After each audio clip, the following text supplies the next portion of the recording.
Steve Judd. My name is Sue Brain, and I've been a student of astrology for years, but I'm always wanting to deepen my understanding of it, so I've turned to Steve for help. For me, Steve is the obvious person to ask because he's been bringing astrology to the world for the past 40 years. In this video, we're talking about blind spots, and the themes and links for all our videos will be posted on Steve's websites, which are stevejudd.co and astrobabbleproductions.com. But before we start, these videos are not aimed at the total beginner. However, Steve and I believe you'll get a lot from them, irrespective of where you are on your astrological journey. So let's get going. Steve, I want to ask you about blind spots, about how we can identify and understand our blind spots, which of course we all have. But our blind spots, of course, remain unconscious until we become aware of them. And what we obviously tend to do is we try and ignore them, but what we end up doing is projecting them onto other people, which often creates sort of like anxiety or irritations or areas in our life that just don't work. So what's the best way to start recognizing our blind spots in our chart? When you said to me the subject matter for this video, I went away and I did a bit of thinking. I thought, well, what actually are blind spots?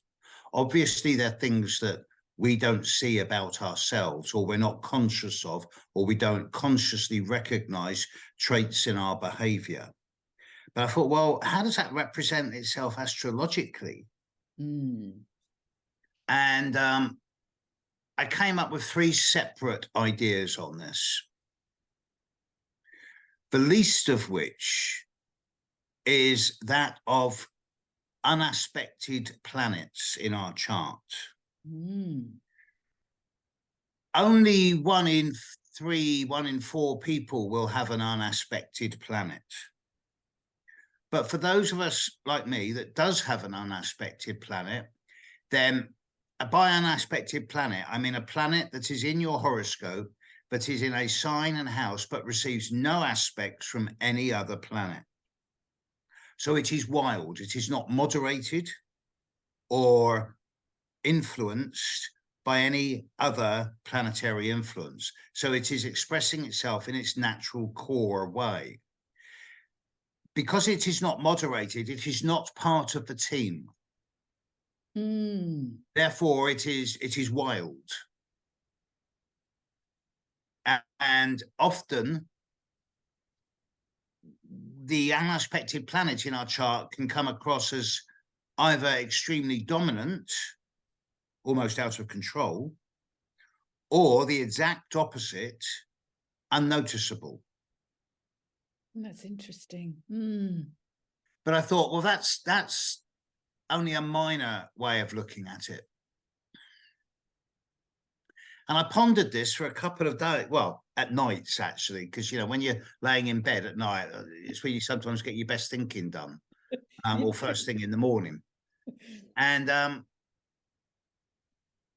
in order for us to not be aware of our blind spots, they have to be outside of our range of normal consciousness.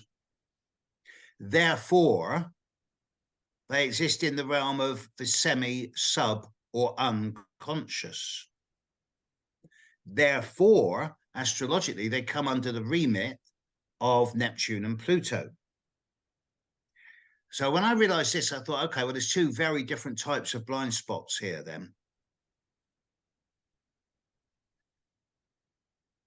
People with positive aspects to their Pluto, as they age, they become aware of their own psychological stamina, strength, reliability, thoroughness, resilience, and they recognize that they are actually pretty psychologically solid, stable people. People with challenging aspects to Pluto will go through, when young, the vast majority of people with challenging aspects to Pluto, when young, will go through a number of periods in their life where they go through fear or phobia or paranoia or obsessive compulsive or intense and extreme experiences, which force them into either going into their own personal underworld, or where they go, I'm not dealing with that. That's too dark. That's too heavy. I can't deal with that. So they blank it out. Now that's when you get problems, because when you're not dealing with your own psychological influences, that's when you can get big problems in terms of finding yourself acting or behaving in a way that is different to the way you're thinking you're behaving. In other words, you think you're fine, but everyone else is going, well, be careful about them. They're a bit paranoid, or they're a bit obsessive compulsive. Or and you neurotic. don't recognize it. That's sort of the neurosis, the anxiety, the I disagree, Sue, because to me it is more of a it's an unacknowledged pattern of behavior which fits the neuroses thing, but it's more compulsive obsessive, which is more plutonian. Okay, you see, the neuroses thing comes under Neptunian influences, and Neptune to me is the main indicator of blind spots, because Neptune is gullible. Neptune is where you can see the world as being the way you want it to be, rather than dealing with it the way it really is. And often when I say to people, look, there's worry, which is a front brain activity. And that's where, when you worry, you think, oh, have I left the gas on? Have I left the keys in the door? Will I get the train on time? And that's a logical worry, which you can understand, analyze, and work with. But then there's the back brain worry, which is, what if someone says something, or what if something goes wrong? And that to me is an anxiety, which is a neurosis. It is not a worry, it is a neurosis, it's an anxiety. And that is where you can sometimes metaphorically worry yourself to death, because you're not sure if anything's wrong, or if it is wrong, what is wrong, and if there's anything wrong, then how do I cure it? And you can worry yourself into an early grave with that type of scenario. So when there's difficult squares or oppositions from your Neptune to a point in your chart, that's where you can kid yourself as being different to the way the outside world actually sees you as being. And that to me is much more of a blind, is as much, if not more, of a blind spot than a difficult challenge from Pluto. Is this making sense? Totally, absolutely, because Neptune's so nebulous. You kind of can't, and you can't get your hands off. And if you know when you're in, there's something not working or not right in the way that you are, but you don't. And of course, it's Neptunian. I mean, a lot of astrologers talk about blind spots through the minor aspects, like the quincunxes, the semi-squares, the sexquadrates. What do you feel about that?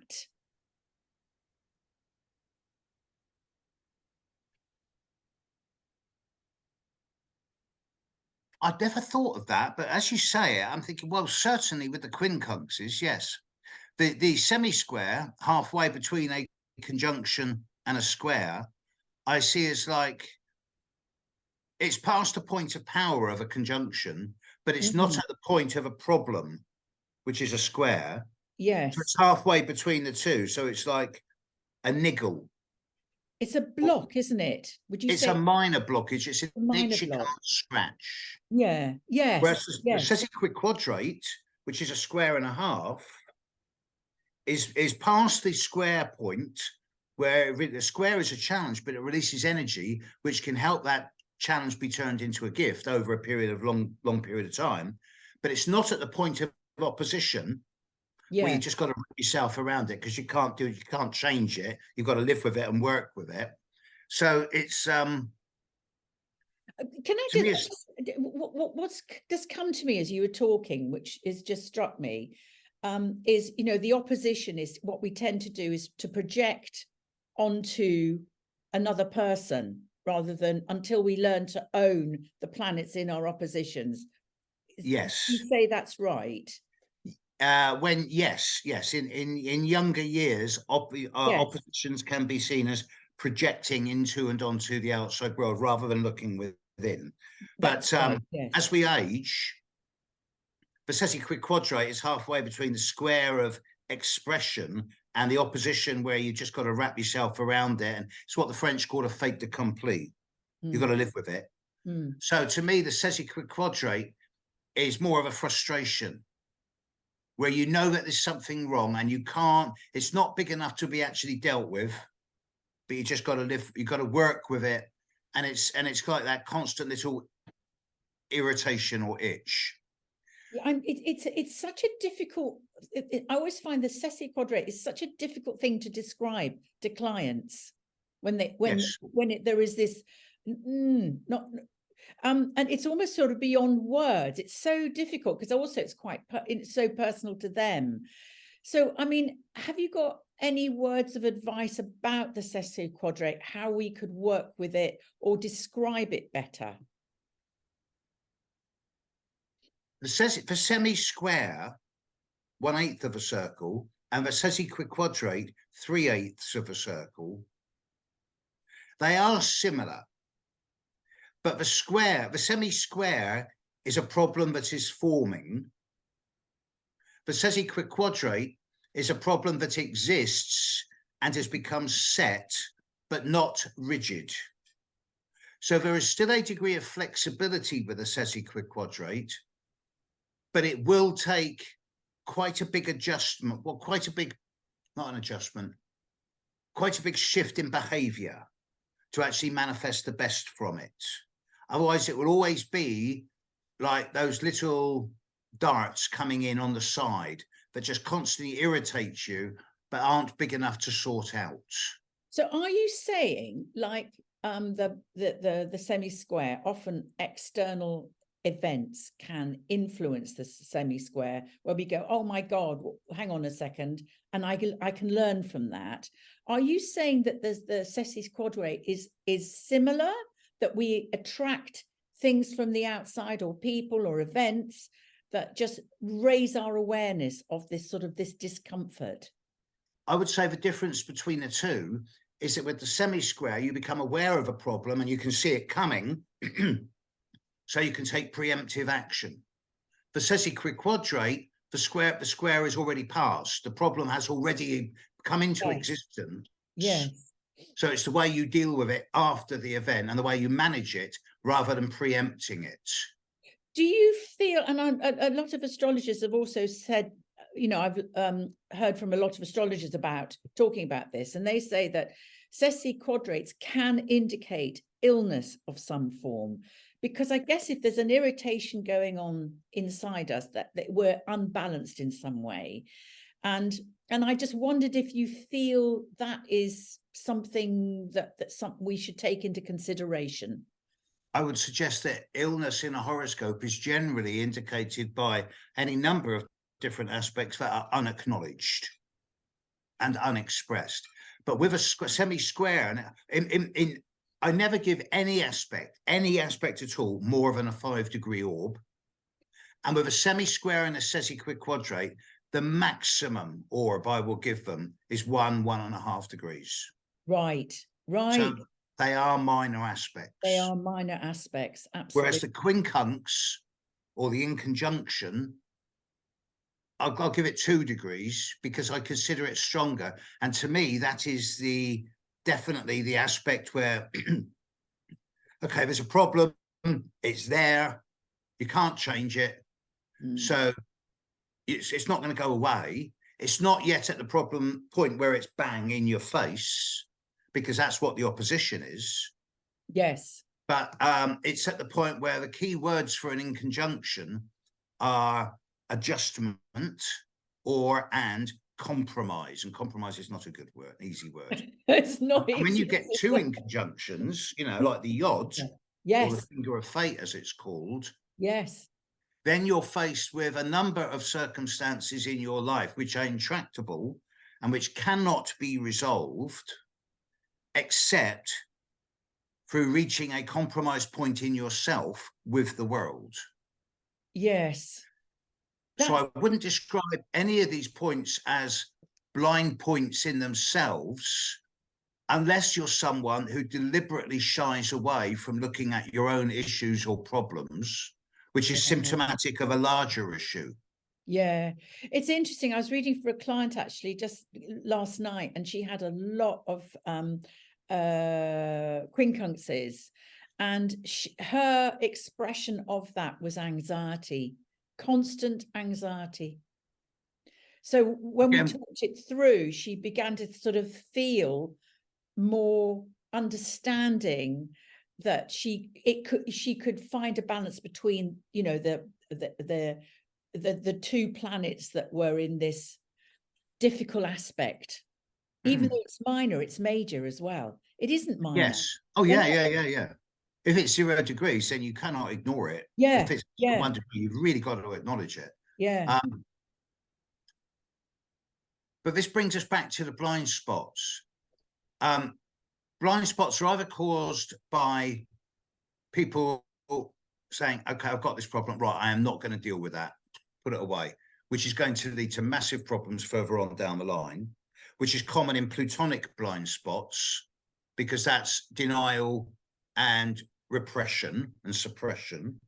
Or more commonly, it's Neptunian blind spots, where you genuinely can't see it because it's occluded, or it's imaginal, or you're just not seeing it because of your vision's just not tuned in that way. When you see people, I see people with, for example, Neptune square Mercury or Neptune square the moon in their chart.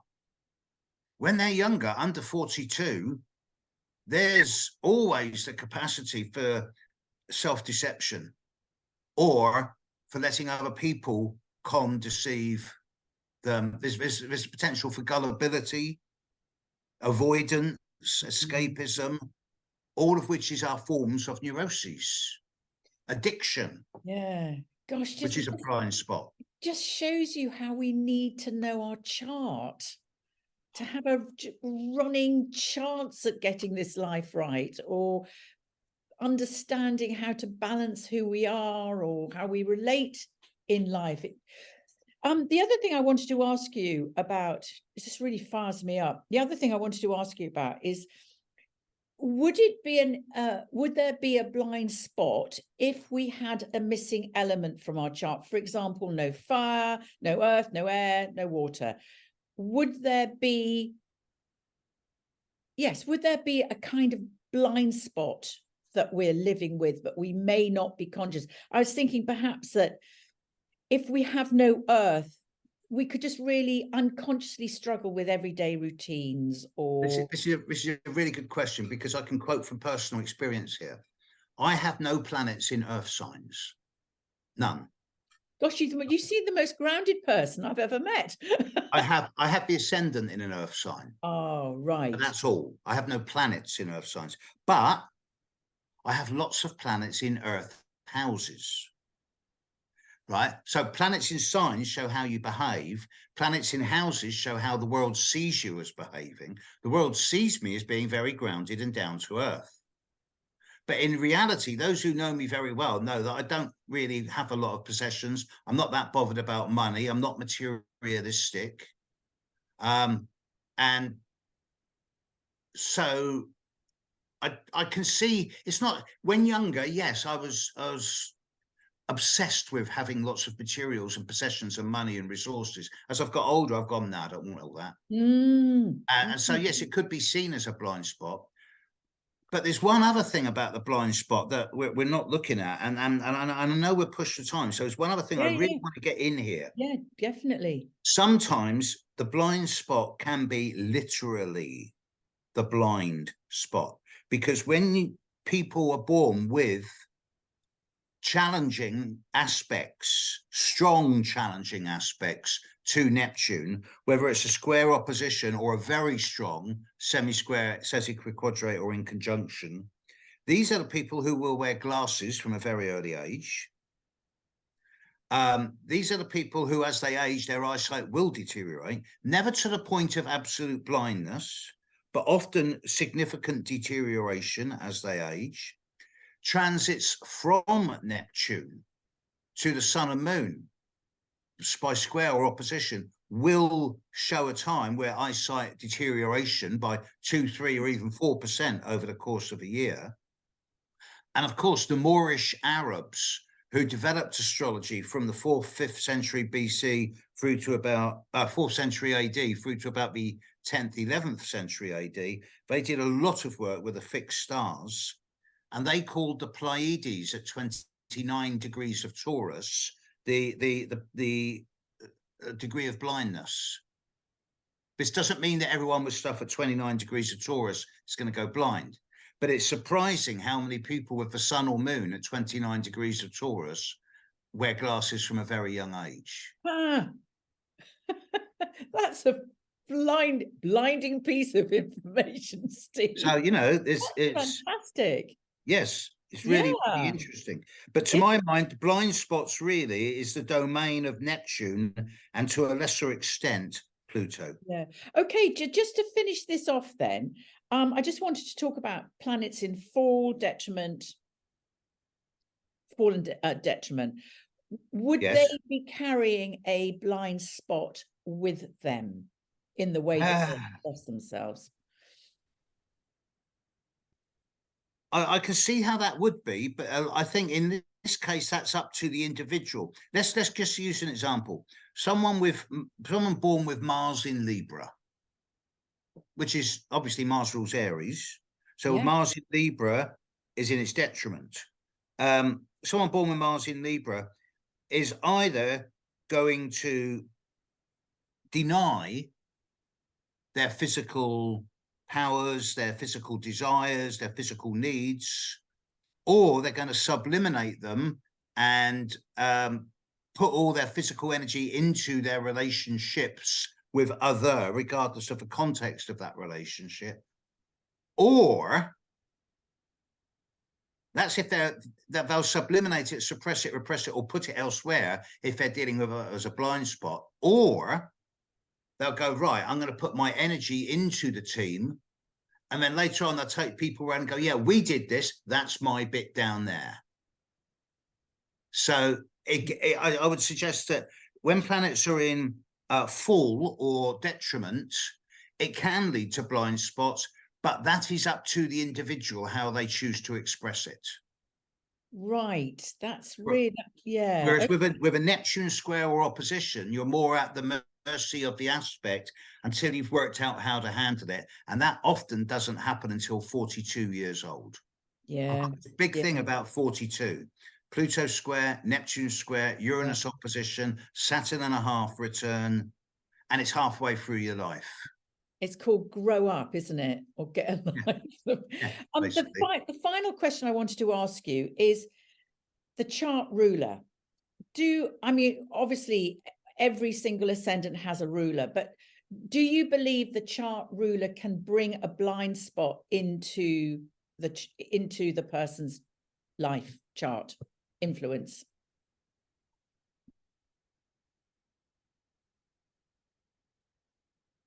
Okay, I can only quote this from personal experience. I have an unaspected Jupiter. Jupiter rules Sagittarius. Sagittarius is my 4th house. I have never had a home. From the moment I left home at 15 until very recently, I've had a large number of houses, apartments, bedsits, condos, tents, you name it.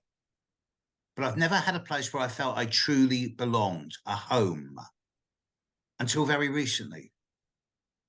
And I've had to find that home inside before I could find it outside. So I suggest that with blind spots and rulerships, you need to look at the planet that rules your ascendant. And if that is not strongly aspected, then you're always going to be a little bit lost. until you, and Yeah. the answers you look for will never be found outside, they'll be found inside, and then you can recognize them outside, if that makes sense. Completely makes sense. Gosh, this is so interesting. Is there anything else that you would like to add to this, or any another piece of advice for all of us who are wanting to understand blind spots in a deeper way, or how to work with them? There is. It's not a very nice one, because it's going to make a lot of people squirm. Oh, I like squirmy. When you look at other people in your lives and you think, oh, they're not dealing with that issue, or they're ignoring that, they're blanking or blocking that, that's their blind spot. In order for you to be able to recognize it in anyone else, you first of all got to know it within yourself. So let he who is without guilt throw the first stone. You know, recognize your own blind spots, and then you can help others with theirs. Yeah. But it's no good projecting your stuff onto the outside world. It's take the plank out of your own eye, isn't it? Yes, and that perhaps is a very good metaphor for some of the craziness that's going on in the world around us at the moment. Yeah. Good place to leave it, Steve. Thank you so much. I've really learned a lot, and I'm going to look at the whole concept of Pluto and Neptune as a sort of the governing vessel of our blind spots in much greater detail now. Well, they do represent the unconscious. Yeah. Pluto represents the unconscious, and Neptune deals with the subconscious and the semi-conscious. Yeah. So, yeah. Brilliant. Okie doke. So we'll see each other next time. Thanks Nice so one. much. Thanks, Bye, folks. everyone. Bye. Bye for now.